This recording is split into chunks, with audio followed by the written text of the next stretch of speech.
দিল্লির পার্লামেন্টে দাঁড়িয়ে দিল্লির প্রাক্তন মুখ্যমন্ত্রী অরবিন্দ কেজরিওয়াল তিনি বলেছিলেন যে এই ভারতের মাটিতে সমস্ত নেতা মন্ত্রী এরা যদি হযরতে উমরের মতো জীবন যাপন করে, একটাও গরিব আর গরিব থাকবে না, একটাও অসহায় আর অসহায় থাকবে না, একটাই দুঃখী আর দুঃখী থাকবে না, সবাই নিজের নিজের হক পেয়ে যাবে। জোরে বলুন সুবহানাল্লাহ। এটা একজন আমাদের দেশের নেতা দিল্লির প্রাক্তন মুখ্যমন্ত্রী অরবিন্দ কেজরিওয়াল বলেছিলেন। আমার বন্ধুগণ, হযরতে উমর কেমন নেতা ছিলেন, তিনি কেমন রাজা ছিলেন, তিনার নেতৃত্ব শুনলে আপনার দিল ভরে যাবে যে নেতৃত্ব তো এইরকমই হওয়া দরকার। হযরতে উমরে ফারুক রাদিয়াল্লাহু তাআলা আনহু যেদিনে আমিরুল মুমিনিন হলেন, আরবের গভর্নর, সেদিনে তার পরের দিন সকালবেলায় ফজরের নামাজ পড়ে তিনি তিনার ব্যবসার মালগুলো নিয়ে বেরিয়ে যাচ্ছেন। অনেকজন বলে না যে ইমামতি করে বেতন কোথায় লেখা আছে লিয়া যাবে, অনেকজন বলে, জিজ্ঞেস করে না, তাদেরকে বলছি আপনি মূর্খ। ওই জন্য কোরআন হাদিসের একটু জ্ঞান অর্জন করুন। হযরতে উমর ফারুক বললেন, আমি যদি ব্যবসায় না যাই আমার সংসার কি করে চলবে? সাহাবীরা বললেন, আমাদেরকে দিন শিক্ষা কে দেবে? উনি বললেন, আমার সংসার কি করে চলবে? তখন সাহাবীরা মাশওয়ারা করলেন, আমরা চাঁদা তুলে বাইতুল মাল থেকে আপনাকে বেতন দেয়া হবে, আপনি ব্যবসা ছেড়ে দেন, আপনি আমাদেরকে খালি দিন শিক্ষা দিবেন আর ইসলামের প্রচার করবেন। বলুন সুবহানাল্লাহ। বেতন তো সেই দিন থেকে স্টার্ট হলো যেদিন থেকে উমরে ফারুক রাদিয়াল্লাহু তাআলা আনহু গভর্নর হলেন। হযরতে উমরকে বেতন শুরু করলেন। আমার বন্ধুগণ, আমার ভাই, হযরতে উমরে ফারুক রাদিয়াল্লাহু তাআলা আনহু দেশ চালাচ্ছেন, রাজত্ব করছেন। বিচার এলো কার? সন্তানের। তার বেটার বিচার এলো, আপনার সন্তান এই ধরনের পাপ করেছে, বলে এক কাজ করো, একে গাছে বেঁধে দাও। সমস্ত সাহাবীরা বললেন, হে আমিরুল মুমিনিন, এটা আপনার সন্তান। তিনি ধমক দিলেন, শোনো, আজকে যদি আমার বেটা গভর্নরের বেটা হিসাবে একে ছেড়ে দাও, এর থেকেও বড় পাপে লিপ্ত হবে, এর থেকেও বড় অন্যায় করবে। গায়ের জোর দেখিয়ে নেতার বেটা হিসাবে, তাই ইসলামী শরিয়ায় যে আইন আছে, যে শাস্তি আছে, আমার সন্তানকে দাও। তাকে কোড়া মারা হয়েছিল, হযরতে উমর মারা করিয়েছিলেন। জোরে বলুন সুবহানাল্লাহ। তিনি গভর্নর, তার বেটাকে কোড়া মারা হলো, অন্যায় করেছে। গোটা পৃথিবীতে রমরমা পড়ে গেল। কিসের রমরমা? কিসের রমরমা? যে পৃথিবীতে আরব দুনিয়ায় এমন একজন গভর্নর হযরতে উমর, তার মতো রাজা, তার মতো গভর্নর পৃথিবীতে কেউ নেই। মিশরের বাদশা চলে এলেন সফর করে, এত নাম, আমি মিশরের বাদশা, আমাদের এত নাম নেই কেন? আরবের বাদশা উমরের এত নাম। তার দরবারে এলেন, হযরতে উমরের দরবারে ঢুকে উমরকে বললেন, হে উমর, তুমি নিশ্চয়ই আমাকে চিনো। বলে, তোমার নাম শুনেছি, তুমি মিশরের বাদশা, বলো কি ব্যাপার? বললে, তোমার এত নাম, তুমি কিভাবে রাজত্ব চালাও আমি দেখতে এসেছি। বলে, এটা যদি জানতে চাও, জোহরের পরে আমার বাড়িতে একবেলা তোমাকে দাওয়াত নিতে হবে খাবারের। বলে, আমি রেডি আছি, কখন খাওয়াবেন? বলে, ঠিক আছে চলো। জোহরের নামাজ পড়ে বেটা আব্দুল্লাহকে বললে, আব্দুল্লাহ দস্তরখান লাগাও। দস্তরখান লেগে গেছে। এরপর সেখানে এসছে জবের রুটি, হাতে করে তাবড়িয়ে মহিলারা রুটি বানাতেন তখন, জবের আটার রুটি, আর ছিল জৈতুনের তেল। এই দুটো, জৈতুনের তেল দিয়ে ডুবিয়ে খাবে, আর কোনো খাবার নেই।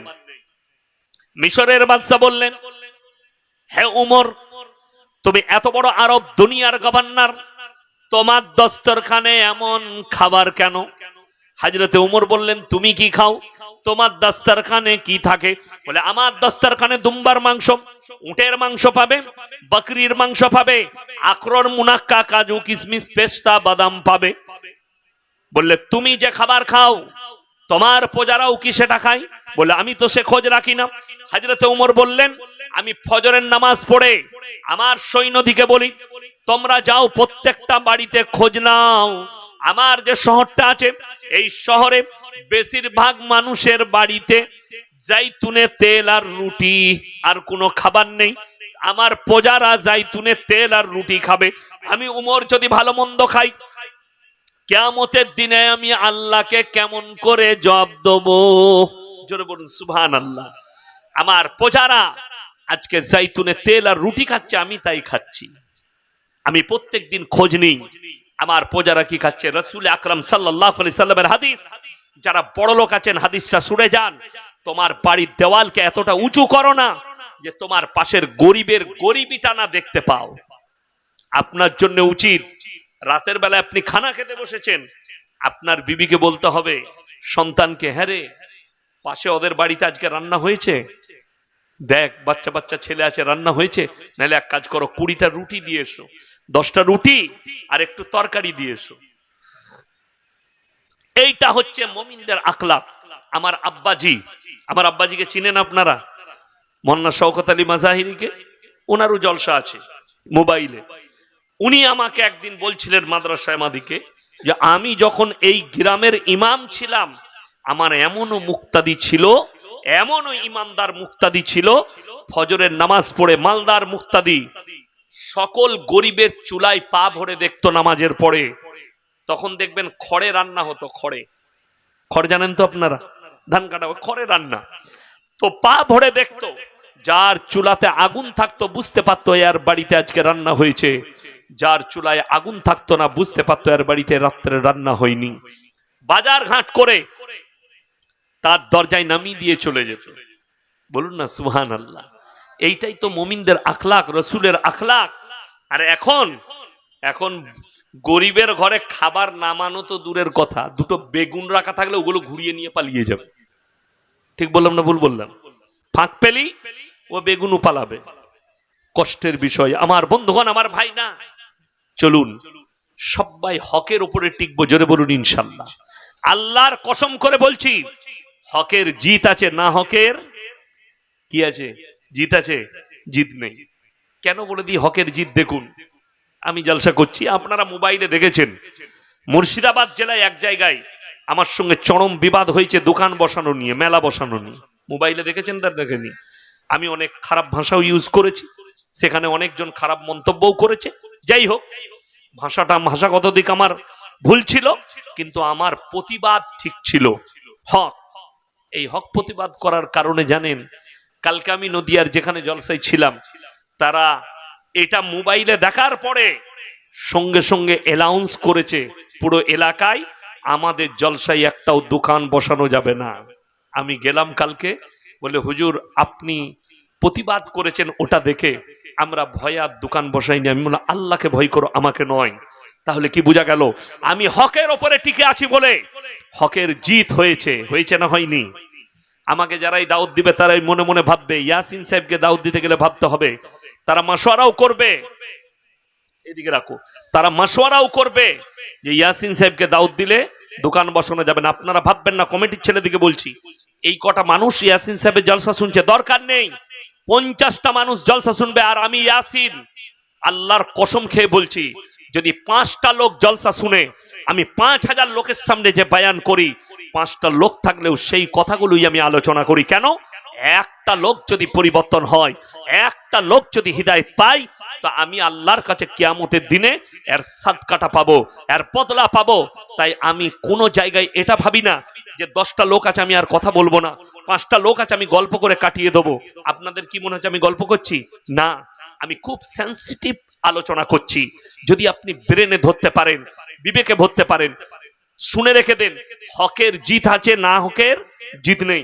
তার দুটো দলিল দেবো, একটা কোরআনের সাহাবীর, আর একটা হচ্ছে একজন রাজার, একজন বৃদ্ধ রাজা। আরবি কিতাবে ঘটনাটা এসছে, এটা কিন্তু কোরআন হাদিস নয়, আমি আগেই বলে দিচ্ছি। গল্প কি বললাম? গল্প মানে হচ্ছে বানানো। একটা রাজার ঘটনা একজন বড় আলেম লিখেছেন, কিন্তু গল্পের মধ্যে মারাত্মক জ্ঞান আছে। ইমানদার রাজার বয়স হয়ে গেছে 90 বছর, তিনি দেশ চালান, তিনি কিন্তু ইমানদার, হকের ওপরে চলেন। তিনি চিন্তা করলেন আমি যদি মারা যাই আর আমার এই গদিতে যদি কোনো বেঈমান নেতা বসে যায় আর আমার কম এবং আমার প্রজারা তার কাছে কষ্ট পাবে। তিনি ভাবলেন, চিন্তা করলেন। রাজার কিন্তু তিনটে বেটা, কটা বেটা বললাম? তিনটে সন্তান। তিনি চিন্তা করলেন তাহলে আমাকে বেঁচে থাকতে থাকতে রাজত্ব কেউ কি দিতে হবে? ইমানদার বাদশাকে চুজ করতে হবে। আচ্ছা বলুন তো, এই যুগে কোনো বাপের বেটা আছে যে রাজা হবে, সে তার বেটাকে বাদ দিয়ে অন্য কেউ কি রাজা বানাবে? এই রাজার ঈমান দেখলেন,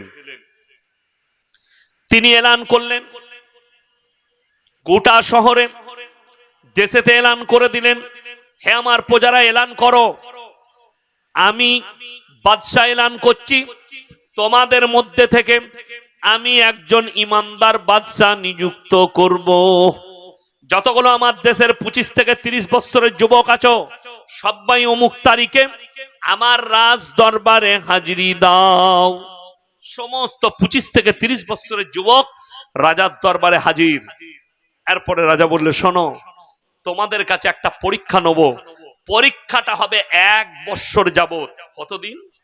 1 বৎসর, মানে 12টা মাস। সেই পরীক্ষার পরে আমার কাছে যে পাশ করবে তাকেই আমি রাজত্ব দান করব। বলে ঠিক আছে। কি পরীক্ষা? তিনি 1 বস্তা বীজ বার করলেন, ফলের বীজ। বলে ঢেলে দাও, এই প্রত্যেকটা ছেলে একটা করে ফলের বীজ নিয়ে যাও, যার গাছটা 1 বৎসর পরে সব থেকে সুন্দর হবে আমি তাকেই রাজত্ব দান করব। সমস্ত যুবক একটা করে নিয়ে গেল। লাস্টে একজন ইমানদার ছেলে, কৃতদাস, লোকের বাড়িতে কাজ করে, তার মা, বুড়ি মা আছে বাড়িতে, তার নাম মাহমুদ।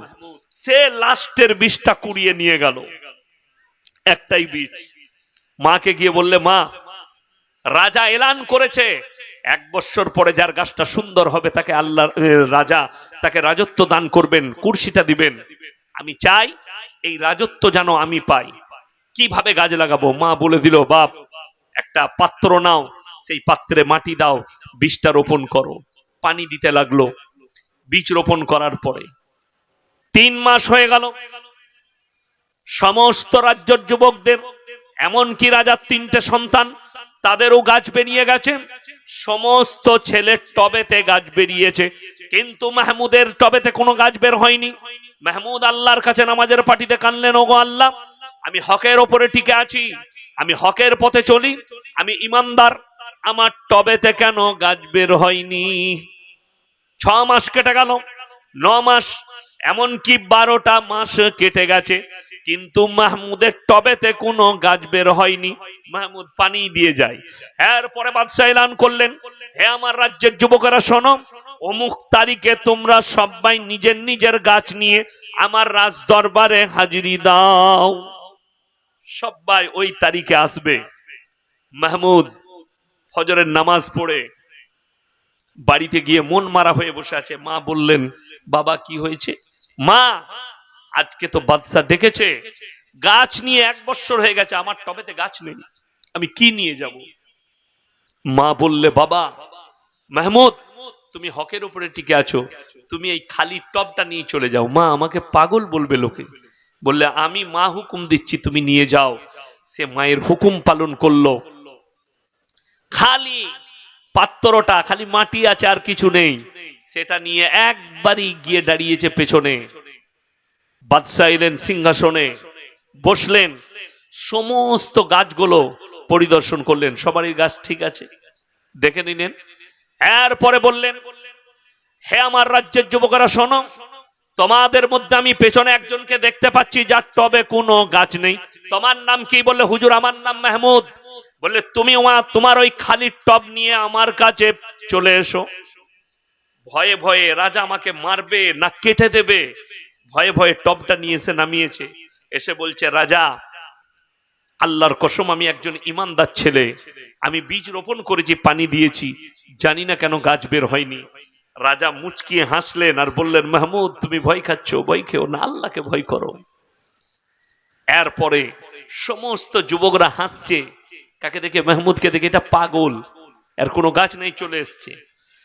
এরপরে মাহমুদকে বললে তুমি উঠে এসো, সিংহাসনের কাছে এসো। বাদশা দাঁড়িয়ে গেলেন আর মাহমুদকে বললে আমার সিংহাসনে বসো। মাহমুদ বসে গেল, ভয়ে ভয়ে বসছে মাহমুদ, ভয় লাগছে কিন্তু বসলো। সব ছেলেরা হাসছে, সবাই ভাবছে রাজাও ওর সঙ্গে মজাক করছে, আর মাহমুদও ভাবছে যে আল্লাহ, বাদশাও আমার সঙ্গে এইভাবে মজাক করছে। সিংহাসনে বসলেন বাদশার হুকুমে। এরপরে বাদশা এলান করলেন, হে আমার রাজ্যের যুবকেরা শোনো, তোমাদের মধ্যে থেকে আজকে আমি একজন ইমানদার বাদশাকে নিযুক্ত করছি। তার নাম শুনে নাও, তার নাম অন্য কেউ নয়, সেই হচ্ছে একমাত্র মাহমুদ। সমস্ত যুবক বলে উঠল, বাদশা আপনি বলেছিলেন যার গাছটা সব থেকে সুন্দর হবে তাকে আপনি রাজত্ব দিবেন। অবশ্যই বলেছিলাম, কিন্তু তোমরা হচ্ছ বেঈমান, তোমরা নেমক হারাম। আমি যে বিষটা দিয়েছিলাম সেটা গরম পানিতে সিদ্ধ করে দিয়েছিলাম। কেমন করে তোমাদের টবে গাছ হয়েছে? একমাত্র হকের ওপরে মাহমুদ টিকে আছে, যার কারণে তার টবেতে কোনো গাছ বের হয়নি। তোমরা দোকান থেকে অন্য বীজ কিনে রোপণ করেছো, তাই তোমাদের টবেতে গাছ বেরিয়েছে। জোরে সরে বলুন সুবহানাল্লাহ। খালি হকের ওপরে টিকার কারণে গাছ নেই, রাজত্ব পেল হকের ওপরে। এটা একটা গল্প বললাম। এরপরে চলুন, আমার নবী বিশ্ব নবীকে আমার আল্লাহ রাব্বুল আলামিন বললেন, হে আমার নবী, তুমি মক্কা নগরীতে এলান করো, ওয়ামা ইউকরিদুল্লাহ কারদান হাসানা। এটা তুমি মক্কায় তোমার সাহাবীদিকে মুসলমানদের কাছে এলান করো। আজকে যে মসজিদের আদায় অনেকজন দিয়েছেন, দিচ্ছেন, আমি বলে যাচ্ছি, জীবনে তিনটে জিনিস যদি দুনিয়াতে কেউ রেখে যায়, আমি এখানে ছাড়লাম, মনে রাখবেন। কোথায় ছাড়লাম? আল্লাহর নবীর এই কোরআনের আয়াতে ছাড়লাম, একটু মায়ে ঢুকছি। জীবনে তিনটে জিনিস যদি দুনিয়াতে রেখে যান, কিয়ামতের সকাল পর্যন্ত নেকি পাবেন। জোরে বলুন সুবহানাল্লাহ। তার মধ্যে নাম্বার 1, নেক সন্তান। কি সন্তান? নেক সন্তান। ছোট থেকে সন্তানকে দিনদার করা। 7 বছর বয়স হলে তাকে নামাজের দাওয়াত দাও, হাতটা ধরে নিয়ে গিয়ে জুম্মার দিনে পেছনে দাঁড় করিয়ে দাও। আমাদের দেশের অনেক ভালো নামাজি আছে, তারা বলে ছোট ছেলে দিকে মসজিদে আনবি না, বলে না। এরা হচ্ছে আস্ত মূর্খ। যদি বলেন দলিল কি আছে, জনাবে মুহাম্মাদুর রাসূলুল্লাহ, সকলে বলুন সাল্লাল্লাহু আলাইহি সাল্লাম, হাদিসে আছে তিনি নামাজ পড়ছেন, হযরতে হোসেন হাসান বাচ্চা ছেলে নবীজির কখনো পিঠে চেপে যাচ্ছে, কখনো কাঁধে বসে পড়ছে। হযরতে ফাতেমাতুজ জাহরা রাদিয়াল্লাহু তাআলা আনহা হাসানকে এক চড় মারলেন, নবীজি ধমক দিলেন। কখনো তারা নবীজির পাশে সিজদা দিচ্ছে, কখনো নবীজির পাশে বসে তারা নবীজির মতো তাসবিহ পড়ছেন, ওইভাবে বসে যাচ্ছেন। নবীজি বললেন, এটাই তো এদের জীবন, খেলাধুলাটা। ওই বাচ্চাটাকে মসজিদে নিয়ে গিয়ে দাঁড় করাবেন, কখনো সিজদা দিবে, কখনো খেলা করবে, কখনো আবার নামাজে বসে যাবে। লকডাউনের সময় বাড়িতে নামাজ হয়েছে না হয়? আমি রমজান মাসে বাড়িতে নামাজ পড়তাম, আমরা বাপ বেটা। তো হজ করতে গিয়ে আমার আব্বাজি ছোট্ট একটা মুসল্লা আমার বিটিকে এনে দিয়েছে। আমরা নামাজে দাঁড়ালে সে পাশে এসে বিছিয়ে কখনো খেলা করত, কখনো মুখের দিকে তাকাতো, কখনো আমাদের সাথে সিজদা দিত, কখনো নিয়ত বাঁধত। এইভাবে সে করত। সেটা কি? সেইটাই আমাদের জন্য আসল, যে এই বাচ্চাটা এসে নিয়তটাও বানছে, পাশে দাঁড়াচ্ছে, তার উপরে নামাজের তাকিদ হলো, সে নামাজের দিকে অগ্রসর হচ্ছে। ওই জন্য বাচ্চা দিকে মসজিদ থেকে তাড়াবেন না। হ্যাঁ, পেছনের কাতারে দাঁড় করাবেন, এমন একটা জায়গায় দাঁড় করাবেন যেন ডিস্টার্ব না হয় আপনার। পেছনে তারা ডিস্টার্ব করুক, অসুবিধা নেই। আমার বন্ধুগণ, 7 বছর বয়স হলে তাকে নামাজের তাকিদ দেন। 10 বছর হলে, আজকে আমাদের মা আর বাপ, আমরা এত বড় শুনেলেন, মা বাপরা কত বড় দুশ্মন এই যুগের। কিছু মা বাপ কত বড় দুশ্মন বলে দিই। আমার ছেলের বয়স 12 বছর, ছেলে ফজরের সময় ঘুমুচ্ছে, আহা, ঘুম ভাঙানো যাবে না, ছেলের কষ্ট হবে। 7টা পর্যন্ত ঘুমাক আমার ছেলে। ঠিক বললাম না ভুল বললাম? এর থেকে বড় দুশ্মন পৃথিবীতে ওই বাচ্চার জন্য, ওই সন্তানের জন্য সব থেকে বড় দুশ্মন হচ্ছে তার মা, সব থেকে বড় দুশ্মন হচ্ছে তার বাবা, যে তার 12 বছরের মেয়েকে 12 বৎসরের ছেলেকে ঘুমন্ত অবস্থায় রেখে দেয়, তাদেরকে তাকিদ দেয় না, নামাজের তাকিদ দেয় না। আপনার সন্তানকে উঠিয়ে দেন, 12 বৎসর বয়স হয়ে গেছে, ফজরে উঠান, আজান হয়েছে, বাবা আমি নামাজ পড়ছি, যাও নামাজটা পড়ে এসো। স্বামী গেছে, সন্তান গেছে, নামাজ পড়ে আসবে, আপনি চা রেডি করে দেন, নামাজ পড়ে সে চা খাবে। একটু বইগুলো পড়ো, তোমার স্কুলের বই পড়ে নাও, কোরআনটা একটু তেলাওয়াত করো। আপনার জানা আছে, যারা আমরা আলেম আছি তারা জানি, মাদ্রাসার তালবিলিম দিকে আমরা বেশিরভাগ ফজরের 1 ঘন্টা আগে উঠিয়ে দিই। কেন জানেন? আলেম দিকে জিজ্ঞেস করুন। এই কারণেই যারা বিশেষ করে হিফজের ছাত্র আছে, যারা কোরআন মুখস্থ করে, তাদের ব্রেনে পড়াটা ওই সময় ব্রেনটা একদম ফাঁকা থাকে, যেটাই পড়বে ক্যাচ হয়ে যায়, যেটাই পড়বে ক্যাচ হয়ে যায়। ফজরের আগে আমাদের মাদ্রাসায় যারা হাফিজ ছাত্র আছে, ফজরের আগে সবক শুনে নেওয়া হয় বেশিরভাগ মাদ্রাসায়। কেন? ওই সময় বাচ্চাদের ব্রেনটা ফাঁকা থাকে। আপনার সন্তান ফজরে নামাজ পড়লো, তাকে স্কুলের বইগুলো নিয়ে বসিয়ে দেন, পড়ে নাও, যে পড়াটা আছে তার ব্রেনে ঝরঝর ঝরঝর করে ঢুকে যাবে পড়াটা ওই সময়। আমার বন্ধুগণ, দুঃখ লাগে যে আপনি আপনার সন্তানকে কি ভয়ে, যে আমার ছেলের ঘুমের ডিস্টার্ব হবে, আমার ছেলে কষ্ট পাবে, কিন্তু আপনি বলুন তো, আপনার চোখের সামনে যদি আপনার ছেলে জাহান্নামে যায়, আপনি কি করবেন? কত কষ্ট হবে। ওই জন্য কেউ, এই দুনিয়ার কষ্টটা কিছুই নয়, কোরআন আছে, আমাল হায়াতুদ দুনিয়া ইল্লা মাতাউল গুরুর, এই দুনিয়াটা তোমাদের জন্য সম্পূর্ণ ধোঁকা। আপনি ধোঁকায় বসে আছেন, ধোঁকায় পড়ে আছেন, যেদিনে মারা যাবেন খুলে যাবে চোখটা। চলুন সবাই নেক সন্তান তৈরি করবে ইনশাআল্লাহ। কেন? আপনি মরে যাওয়ার পরে আপনার কবর জিয়ারত করবে, আপনার জন্য দান খয়রাত করবে, আপনার জন্য নামাজের পার্টিতে দোয়া করবে। কোন নেক সন্তান সে যদি নামাজের পার্টিতে আল্লাহকে বলে, আল্লাহ আমার আব্বাজি চলে গেছে, তোমার পেয়ারা হয়ে গেছে, আমার আব্বাজিকে ক্ষমা করে দাও, হাদিসে আছে তার চোখের পানিটা গালে গড়ানোটা গিয়ে আল্লাহ তার দোয়াকে কবুল করবেন। জোরে বলুন সুবহানাল্লাহ। কিন্তু দুঃখ লাগে, আমরা বাপ মরে গেলে কি করি? একজনের বাপ মারা গেছে, মসজিদের দরজায় দাঁড়িয়ে আছে ফজরের পরে, কেন? ইমাম সাহেব বেরুবে, হুজুর আমার বাপের কবর জিয়ারত করতে হবে, ও জানে না। ইমামকে ভাড়া করে নিয়ে যাচ্ছে, মৌলবি ভাড়া করে নিয়ে যাচ্ছে। তুমি এমন সন্তান দাঁড় করিয়েছো যে তোমার জন্য কবর জিয়ারত করতে পারবে না। নেক সন্তান তৈরি করো যে দান করবে তোমার নামে, যে কবর জিয়ারত করবে। বাপ মরে গেলে বাপের জানাজাটা যেন পড়াবার ক্ষমতা থাকে। আজকে দুঃখ লাগে, জানাজা পড়াতে হবে না, ইমাম পড়াবে, কবর জিয়ারত করতে পারে না, বাপের জন্য দোয়া করতে পারে না, নামাজ পড়ে না, তা দোয়া করবে কি করে? আমার বন্ধুগণ, নাম্বার 2, সাদকায়ে জারিয়া। এই মসজিদে যতজন দান করেছেন, মসজিদের একটা ইট দিলে, বালি দিলে, সিমেন্ট দিলে, কিয়ামতের সকাল পর্যন্ত আপনি কবরে শুয়ে শুয়ে নেকি পাবেন। জোরে বলুন সুবহানাল্লাহ। আপনি সিমেন্ট দিয়েছেন, টাকা দিয়েছেন, পয়সা দিয়েছেন, নবীজি বলেছেন জাকিরা, গচ্ছিত সম্পদ। কিয়ামতের দিনে মানুষ কাঁদবে, আমি যদি আরো কিছু টাকা দান করতাম আমার জন্য মঙ্গল হতো। আমার বন্ধুগণ, নাম্বার 3, খায়রুকুম মান তাআল্লামাল কুরআন আল্লামাহু, যারা ইলম হাসিল করে অপরের কাছে পৌঁছে দেয়।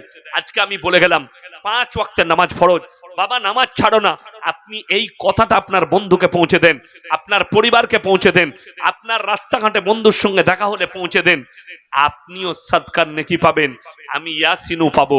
তুমি যে কথাটা শুনবে, যেটা শিখবে, যে ইলমটা শিখবে, সেটা লোকের কাছে পৌঁছে দাও। এইটা, এই 3টে আমল দুনিয়াতে কেউ রেখে গেলে কিয়ামতের সকাল পর্যন্ত নেকি পাওয়া যাবে। আমার বন্ধুগণ, আল্লাহ নবী সাল্লাল্লাহু আলাইহি সাল্লাম এলান করলেন, আমার আল্লাহ এলান করালেন, ওয়ামা ইউকরিদুল্লাহ কারদান হাসানা, আল্লাহর রাস্তায় কে কি দান করবে বলো?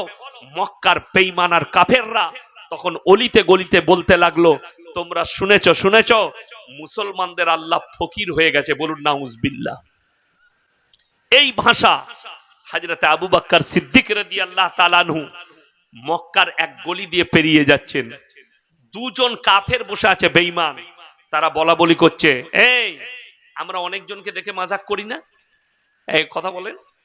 2 জন বসে আছে, আর একটা বন্ধু পেরিয়ে যাচ্ছে, তাকে দেখে মাজাক করে। তো হযরতে আবু বকর সিদ্দিক রাদিয়াল্লাহু তাআলা আনহুকে দেখে মাজাক করে বলছে, এই তুই শুনেছিস মুসলমানদের আল্লাহ নাকি ফকির হয়ে গেছে, নাউজবিল্লাহ। এই কথা বলার পরে হযরত আবু বকর সিদ্দিক রাদিয়াল্লাহু তাআলা আনহু বরদাস্ত করতে পারেননি। বেঈমানকে এক চড় মেরেছে, বেঈমান কাফের বেহুশ হয়ে পড়ে গেছে।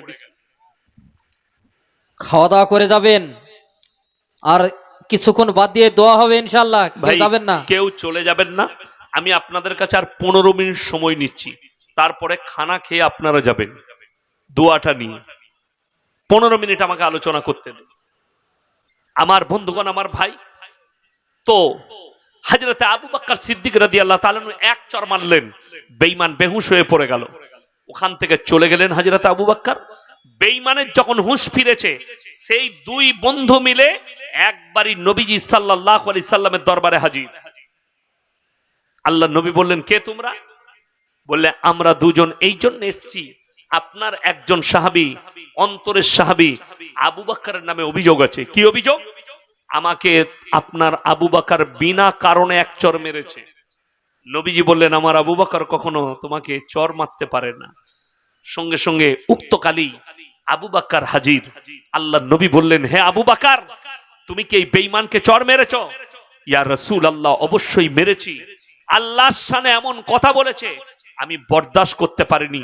সেই বেঈমান কাফেররা বলছে, मैं अपने माबूदों की कसम खा के कहता हूं मैंने इसे कभी नहीं कहा। সঙ্গে সঙ্গে সে তার রবের কসম খেল। সে যাকে রব বলে মানে, তার কসম খেলো আর বলল, আমি আমার রবের কসম করে বলছি, আমি এই কথা বলিনি, আপনার আবু বকর মিথ্যা কথা বলছে। তার সাক্ষী কোথায় আপনারা বলুন?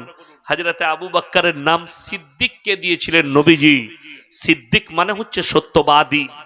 আল্লাহ নবী যখন নবুয়ত পেলেন, হযরতে আবু বকরকে জিজ্ঞেস করলেন, হে আবু বকর, তুমি আমার খুব কাছের মানুষ, কাছের বন্ধু, আমি তোমাকে একটা কথা বলবো, তুমি কি বিশ্বাস করবে? বললে, বলো। হে মুহাম্মদ, বললে, আল্লাহ আমাকে নবুয়ত দিয়েছেন, নবী বানিয়েছেন, এটা কি তুমি বিশ্বাস করো? বুকে জড়িয়ে বললে, আল্লাহর কসম আমি বিশ্বাস করি, আমি রবের কসম, আমি কলমা পড়ে নিলাম তোমার উপরে। জোরে বলুন সুবহানাল্লাহ। নবীজি বললেন, তুমি আজ থেকে শুধু আবু বকর নও, তুমি হচ্ছ সিদ্দিক। আবু বকর সিদ্দিক মানে সত্যবাদী। তুমি একজন সত্যবাদী, আল্লাহর কথাকে তুমি সত্য বলে মেনে নিয়েছো। হযরতে আবু বকর চোখে পানি। নবীজি হচ্ছেন বিচারক। আমাদের দেশে তো 500 টাকা দিলে বিচার পাল্টিয়ে যায়, যাই না? যাই না? এক কাপ যদি গাঢ় দুধের ভালো চা খাওয়াতে পারেন, বিচার অটোমেটিক পাল্টিয়ে যাবে। পকেটে গুঁজে দিলে, ড্রেন যদি এরকম যায়, এরকম করে ঘুরিয়ে দিবে আমাদের দেশে। কিন্তু আল্লাহর কসম, বিচারক হচ্ছেন মুহাম্মদ সাল্লাল্লাহু আলাইহি সাল্লাম, আর বিচার হচ্ছে কলিজার টুকরা হযরত আবু বকর সিদ্দিক রাদিয়াল্লাহু তাআলা আনহু। আল্লাহর নবী বললেন, হে আবু বকর, তুমি যদি সাক্ষী না আনতে পারো, আমি বেঈমানকে বলবো তোমাকে মেরে প্রতিশোধ নেবে। আমি বেঈমানকে বলে দেবো তোমাকে মেরে প্রতিশোধ নিয়ে নিবে, তুমি সাক্ষী নিয়ে এসো। বেঈমান বললে, আমার সাক্ষী আছে, আমার বন্ধু। হযরত আবু বকরের সাক্ষী কে আছে? ওকে আনতে বলুন। আপনারা বলুন, হযরত আবু বকর হকের উপরে না হকের উপরে? হকের উপরে। আচ্ছা, হকের উপরে থাকলে ইনি একজন সাহাবী। আগেরটা বললাম বাদশার ঘটনা, গল্প। ইনি একজন সাহাবী। আমার আল্লাহ রাব্বুল আলামিন জিবরিল আমিনকে পাঠালেন, ইন্নাল্লাহা ফাকিরু ওয়া নাহনু আগনিয়া সানাকতুবু মা ক্বালু। হে আমার নবী, আবু বকরের সাক্ষী আমি আল্লাহ নিজে দিচ্ছি। বেঈমান কাফের বেঈমান বলেছে আল্লাহ ফকির। জোরে বলুন নারায়ে তাকবীর। একমাত্র সাক্ষী কে দিলেন? আমার আল্লাহ নিজে হযরতে আবু বকরের জন্য সাক্ষী দিলেন। আমি আল্লাহ সাক্ষী দিচ্ছি, হে আমার নবী, বেঈমান কাফের বলেছে আল্লাহ ফকির, আমার আবু বকর হকের উপরে আছে। তোমার আবু বকর হক, এ না হক। আল্লাহর কসম, আপনি যখন হকের উপরে থাকবেন, আল্লাহ আপনাকে জিত দেবে। যারা নামাজি মুসল্লি আছেন, ফজরের নামাজ পড়তে যাচ্ছেন, বাড়ি থেকে জোহরের নামাজ পড়তে যাচ্ছেন, রাস্তায় যদি 5টা মুসলমান ছেলে বসে যদি গল্প গুজব করে, আপনার নৈতিক দায়িত্ব, ভাই নামাজ পড়তে চ, নামাজ পড়তে যাবি না? আমাদের দেশের কিছু মুসল্লি আছে, আমি একা নামাজ পড়বো, কে কি করছে গ্রামে, তারা জাহান্নামে যাচ্ছে, জাগো, আমি খালি নামাজ পড়বো আর বাড়ি পালিয়ে আসবো। এই লোক মুমিন হতে পারে না। মুমিন সেই ব্যক্তি, কোরআনে আল্লাহ বললেন, ইয়া আইয়ুহাল্লাযীনা আমানু কুলু আনফুসাকুম ওয়া আহলিকুম নার, হে ঈমানদার ব্যক্তিরা, তোমরা নিজেরা জাহান্নামের আগুন থেকে বাঁচো, তোমার আত্মীয় স্বজন, পাড়া প্রতিবেশী আহলে বর্গকে তুমি বাঁচাও। তোমার প্রতিবেশীতে একজন ছেলে মদ খায়, তাকে নিষেধ করুন, হাতে ধরে, ভাই মদ খাস না, জাহান্নামে যাবি, তোকে জাহান্নামে যেতে হবে, তোর পাপ হবে, কবরে আযাব হবে। তার মাথায় হাত বুলিয়ে বুঝান, তার বুকে হাত দিয়ে বুঝান, তার পারিবারিক তাকে বুঝান। আমার বন্ধুগণ, দুঃখ কখন লাগে জানেন? আমার গ্রামে একটা দাসদের ছেলে, বড় গ্রাম আমার, আজকে আমি একটা দেখছিলাম মোবাইলে, একজন হিন্দু মা, তিনি বলছেন যে 500টা মুসলমানের ভেতরে যদি 50টা হিন্দু ভাই থাকে, তারা সুরক্ষিত নয়। খুব তাড়াতাড়ি আমার যেদিনে সময় হবে, আমি গোটা ভারতবর্ষের মানুষকে এই মোবাইলের দ্বারা মেসেজ দেবো, আমি অনেকগুলো ইউটিউবারকে ডাকবো আমার গ্রামে, দিয়ে দেখিয়ে দেবো যে 4000 মুসলিমের ভেতরে একজন হিন্দু কি করে সুরক্ষিত আছে। কত বললাম? কজন হিন্দু? একজন। সে যদি একবার বলে দেয় বাই ক্যামেরা, আমি আমার গ্রামের পুরো বাজারটা আপনাদেরকে দেখাবো, প্রত্যেকটা দোকানের সাক্ষাৎকার নেব, আমি নিয়ত করেছি। কেন? এদেরকে জবাব দেবার জন্য, যারা বলছে 500টা মুসলমানের ভেতরে 50টা হিন্দু সুরক্ষিত নয়। আমার গ্রামে 4500 মুসলিমের ভেতরে 35 ঘর দাস আছে। কত ঘর দাস বললাম? 35। বাগদি আছে 15 ঘর। তারা যদি প্রমাণ দেয় যে আমরা বিশ্বকর্মা পুজো করতে পাই না, আমরা মাইক বাজাতে পাই না, আমরা বিয়েতে মাইক বাজাই না, আমরা সরস্বতী পুজো করতে পাই না, আমি ইয়াসিন যে সংগঠন থেকে আমাকে বলবে, আমি তাদের জুতোর মালা পরবো ইনশাল্লাহ। যদি তারা আমার গ্রামের ওরা প্রমাণ দেয়, বড় কষ্টের সঙ্গে বলছি, আমরা মৌলবি তো আলেম উলামা, আমরা কতটা স্বচ্ছভাবে আর প্রত্যেকটা ধর্মকে আমরা কিভাবে রেসপেক্ট করি, আমার গ্রামে গেলে আপনি বুঝতে পারবেন। লকডাউন হয়েছিল জানেন তো, গরিবদের অনেক কষ্ট গেছে, গেছে না যায়নি? সরকার তার জন্য ফ্রি চাল দিয়েছে। লকডাউনে আমার একজন বন্ধু মানুষ, তিনি বললেন, বড় লোক, যে ভাই 500টা পরিবারের খাবার আপনার কাছে পাঠাচ্ছি, আপনি গরিব দিকে দেন। আমার কাছে এলো, ট্রাকে করে রাত্রে মাল ঢুকলো। আমি তারপরের দিনে সব থেকে প্রথমে কাদের লিস্ট করেছি জানেন? মুসলমান গরিবদের নয়, ওই 35 ঘরের ভেতরে যারা সব থেকে নিঃস্ব গরিব আছে, সেই দাসদের, সেই বাগদিদের। আমি বললাম এদের লিস্টটা আগে দাও আমাকে, যেন এতগুলো মুসলিমের ভেতরে এরা যেন অনুভব না করে যে হুজুর যে মাল দিচ্ছে গরিব দিকে আমাদের খেয়াল লাগলো না। তার মানে উনি ধর্ম বেঁচেছেন। আমাদের কাছে শুনে নেন নবীজির হাদিস, যদি কোনো হিন্দু ভাই শুনে থাকেন আমার বয়ান শুনে যান।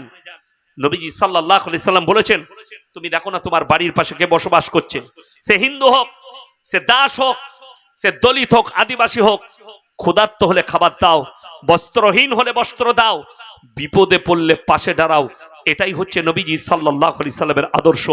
আপনি যদি রাস্তায় যান, করিমপুর বাজার যাচ্ছেন, রাস্তায় যদি দেখেন কোন হিন্দু ভাই পড়ে গেছে মোটরসাইকেল থেকে, সব থেকে বড় নৈতিক প্রথমেই শরীয়তি কর্তব্য হচ্ছে আপনি আপনার বাইক দাঁড় করিয়ে তাকে তুলে, তাকে পানি লাগলে পানি দেন, তার সেবা করুন, তারপরে আপনি আপনার কাজ মেটাতে যাবেন। আরে যে নবীজি বলেছেন, যে নবীজি সাল্লাল্লাহু আলাইহি সাল্লাম, রাস্তায় পাথর পড়ে থাকলে যে শরীয়ত পড়েছে পাথরটা সরিয়ে দাও, অন্যজন যেন কষ্ট না পায়। কাঁটা থাকলে কাঁটাটা সরিয়ে দাও, অন্য মানুষ যেন কষ্ট না পায়। তারা কি করে কেউ কি কষ্ট দিতে পারে? তারা কি করে নিজের ভাইকে কষ্ট দিতে পারে? আমার বন্ধুগণ, সবাই বলুন আমরা ইমানদার হব ইনশাআল্লাহ।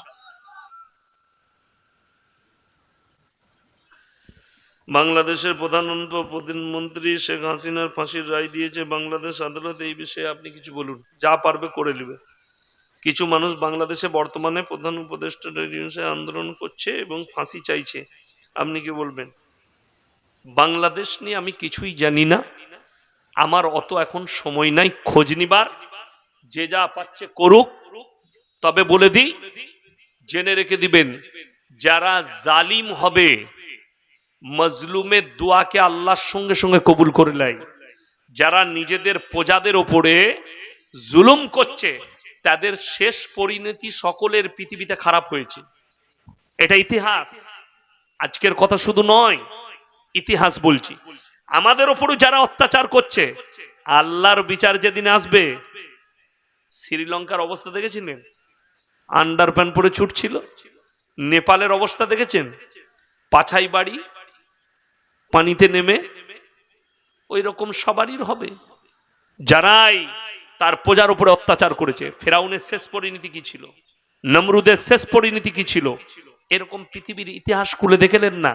যে সমস্ত বাদশারা যারা নেমোখারামি করেছে, যারা অত্যাচার করেছে, বাশার আল আসাদ সিরিয়ার প্রেসিডেন্ট, জানেন তার সে কোথায় আছে এখনো কেউ জানে না। তার পরিবার নিয়ে সে পালিয়ে গেছে। তার গোডাউনে যে গাড়ি আছে 4,500 কোটি টাকার গাড়ি রাখা আছে, খালি 4 হুইলার। একটা গাড়ি 100 কোটি, 150 কোটি, 300 কোটি, এরকম করে দাম। 4,500 কোটির গাড়ি খালি তার গোডাউনে রাখা আছে। তার বিলাস বহুল বাংলো পড়ে আছে, আপনার জানা নেই। আমার আল্লাহ ইচ্ছা করলে কেউ কি রাঁধা ভাত খেতে দেবে না। কি ভাত বললাম? রাঁধা ভাত। আমার ভাই, লাস্টে আমি বলবো, আপনারা অনেক দিয়েছেন। মসজিদ আল্লাহর ঘর। আজকের এই মজমায় আমি সব থেকে বড় মুসাফির, ঠিক কিনা? সব থেকে 180 কিলোমিটার আসছি, আবার অতটাই যাব, কালকে আবার মুর্শিদাবাদ আসবো। এখন রোজ যেতে হচ্ছে, বুঝতে পাচ্ছেন, এসআইআর চলছে, ফর্ম ফিল আপ চলছে, সব কাজে ব্যস্ত। ওই জন্যে বাড়ি ফিরে যেতে হচ্ছে। প্রত্যেক দিন 1 সপ্তাহে বাড়ি ফিরছি। আমার বন্ধুগণ, আমার ভাই, অনুরোধ করছি, 3টে ব্যক্তি হাত পাতলে ফিরিও না। 1 হচ্ছে কাছের গরিব, 2 হচ্ছে এতিম মিসকিন, 3 হচ্ছে মুসাফির। আমি আপনাদের কাছে কিছুই চাইবো না। কোরআনে 30টা পারা আছে। কটা পারা? 30টা। 30 বস্তা সিমেন্ট 5 জন মিলে হোক, 10 জন মিলে হোক, এই মসজিদের জন্য কে কে আছেন হাত তুলেন। 5 ব্যাগ করে 6 জন হাত তুলে দেন। মাশাআল্লাহ। কি নাম বাবু? মাহমুদ লেখুন। মহবুল। মহবুল ভাই 5 ব্যাগ। আর একজন, আমি মুসাফির, দোয়া করব। রব্বান ভাই 5 ব্যাগ। মাশাআল্লাহ, 10 ব্যাগ হলো। আর 5 ব্যাগ কে আছেন? তাড়াতাড়ি বলুন। 6 জন চাই আল্লাহর ওয়াস্তে। আপনি আজকে দিবেন, জাকিরা নবীজি বলে কিয়ামতের দিনে ফেরত পাবেন। আল্লাহর ওয়াস্তে বলুন। 3 নম্বরটা কে আছেন? 5 ব্যাগ করে বলেছি। মকুল ভাই, আল্লাহ আপনার হায়াতে বরকত দেখ। দেখুন 3 নম্বর হয়ে গেল, 15 ব্যাগ। 4 নম্বরটা কে আছেন? আমি 30টা পারা আছে, 30টা ব্যাগ চাই।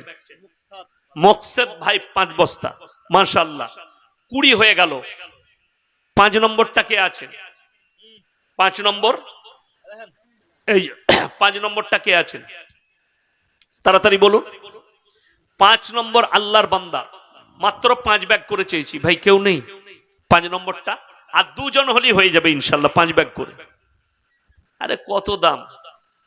4-5 20, 2000 টাকা। আপনি 6 মাস পরে দিবেন, 3 মাস পরে কাজ চলবে, আস্তে আস্তে দিবেন, 2 ব্যাগ করে দিবেন।